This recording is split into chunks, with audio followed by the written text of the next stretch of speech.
Mit gut platzierten Videos kannst du dafür sorgen, dass deine E-Mails im Postfach hervorstechen. So erreicht dein persönlich vorgetragener Pitch genau denjenigen, der am Ende über den Kauf deines Produkts entscheidet. Wir zeigen dir, wie es geht.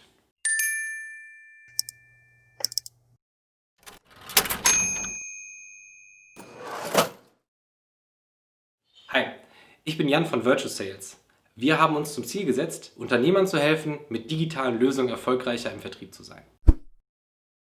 Wenn du potenzielle Neukunden anrufst, um dein Produkt zu pitchen, dann landest du in der Regel nur im Vorzimmer. Die freundliche Sekretärin sagt dir dann meistens so etwas wie: Ja, der Chef ist gerade nicht zu sprechen, bitte schicken Sie doch einfach Ihre Unterlagen per E-Mail, dann leite ich das Ganze im Anschluss weiter. Ich kann jetzt hier nicht entscheiden, ob das Produkt zu uns passt oder eben nicht. So machst du es dann auch. Genauso wie alle anderen. Hunderte solcher E-Mails landen täglich im Postfach des Sekretariats. Du kannst dir also an einer Hand abzählen, wie wahrscheinlich es ist, dass deine E-Mail wirklich weitergeleitet und dann im Anschluss vom Chef auch noch gelesen wird. Wie schaffst du es also, das Vorzimmer zu überzeugen und dein Produkt persönlich beim Chef vorzustellen? Das ist ganz einfach. Du nimmst einfach deinen Pitch mit einem Handy oder einer Webcam auf und lädst ihn bei einer Videostreaming-Plattform hoch. Danach nimmst du den Link zum Video und bindest ihn zusammen mit einem Teaserbild in deine E-Mail ein und verschickst das Ganze. Am besten fügst du noch einen Text hinzu, der auch erklärt, warum es viel einfacher für den Empfänger ist, ein kurzes Video anzuschauen, anstatt einen langweiligen Text zu lesen. Und das war's auch schon. Natürlich brauchst du für dieses Verfahren ein paar Minuten länger als für eine einfache E-Mail. Die Wahrscheinlichkeit, dass sich dein Kunde aber zurückruft, steigt aber um ein Vielfaches. Deine Nachricht sticht zwischen den ganzen textlastigen E-Mails im Postfach einfach heraus. Durch deine persönliche Ansprache ist auch die Sekretärin überzeugt, dass dieser Inhalt wirklich beim Chef landen sollte. Deine Vorteilskommunikation für dein Produkt landet also genau so beim Chef, wie du es geplant hast. Warum funktionieren Videos in E-Mails denn so viel besser? Hier greift vor allem das Prinzip der Reziprozität, also der Gegenseitigkeit. Wenn du dir sehr viel Mühe gemacht hast, um ein persönlich aufgenommenes Video für deinen Kunden zu produzieren, dann ist dieser auch gewillt, dich eher zurückzurufen und dir etwas Gutes zu tun. Du baust also direkt eine persönliche Bindung zu deinem Kunden auf. Zudem ist dein Kunde auch länger mit deiner E-Mail beschäftigt, indem er das Video guckt. Damit steigt erwiesenermaßen automatisch die Wahrscheinlichkeit, dass er auch reagiert. Zu guter Letzt werden E-Mails, in denen ein Video angeteasert wird, also in der Betreffzeile, auch häufiger geöffnet. Wähle also vor allem einen aussagekräftigen Betreff, der auf das Video hinweist.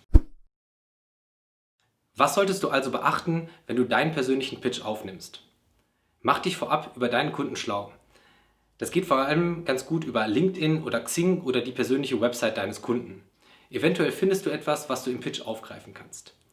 Wenn du das Video startest, dann sei direkt persönlich, also nenne deinen Kunden beim Namen. Das sorgt für einen Wow-Effekt, dass es wirklich persönlich für deinen Kunden aufgenommen wurde und erhöht die Wahrscheinlichkeit, dass der Kunde es auch bis zum Ende ansieht. Halte dich dann vor allem kurz. Niemand schaut sich lange Vertriebsvideos an. Zu guter Letzt, sei einfach du und übertreib es nicht. Hochglanzvideos mit gestellten Hintergründen sind wirklich nichts für diese Vertriebsvideos, denn es glaubt dir keiner, dass du genau dieses Video persönlich für einen Kunden aufgenommen hast und nicht für die Masse.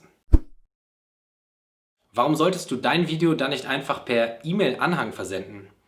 Naja, generell brauchen solche E-Mails sehr, sehr viel Speicherplatz. Auch ein kurzes Produktvideo übersteigt sehr, sehr schnell die Grenze von 20 Megabyte und du kannst es gar nicht versenden. Zudem filtern die E-Mail-Anbieter solche E-Mails auch gerne mal aus und sie landen also im Spam-Ordner.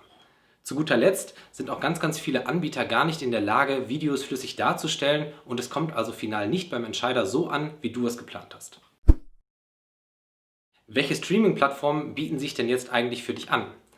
Aus unserer Sicht sind Vimeo, YouTube und Vidap die einfachsten und besten Lösungen.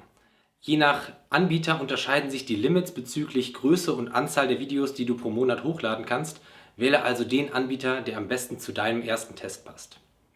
Wenn du noch mehr Geschwindigkeit in deine E-Mail-Videos reinbekommen möchtest, dann empfehlen wir dir das Startup Accordium. Accordium hat sich genau auf diesen Vertriebskanal spezialisiert und hat vor allem eine sehr, sehr gut laufende Integration mit deinem Google-Mail-Konto. Natürlich kannst du die Videos, die du hochgeladen hast, auch über andere Kanäle teilen. LinkedIn und Xing sind dafür bestens geeignet. Natürlich wäre es auch sehr, sehr einfach, das Ganze über WhatsApp zu verschicken. Da hast du aber schon die Handynummer des Entscheiders eingesammelt und wir müssen diese ganze Übung gar nicht erst machen. Du kannst direkt anrufen.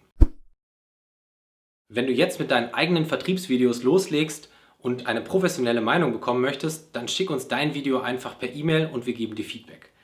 Die E-Mail-Adresse dazu findest du hier unten in der Beschreibung des Videos. Wir wünschen dir viel Erfolg und bis zum nächsten Mal bei Virtual Sales.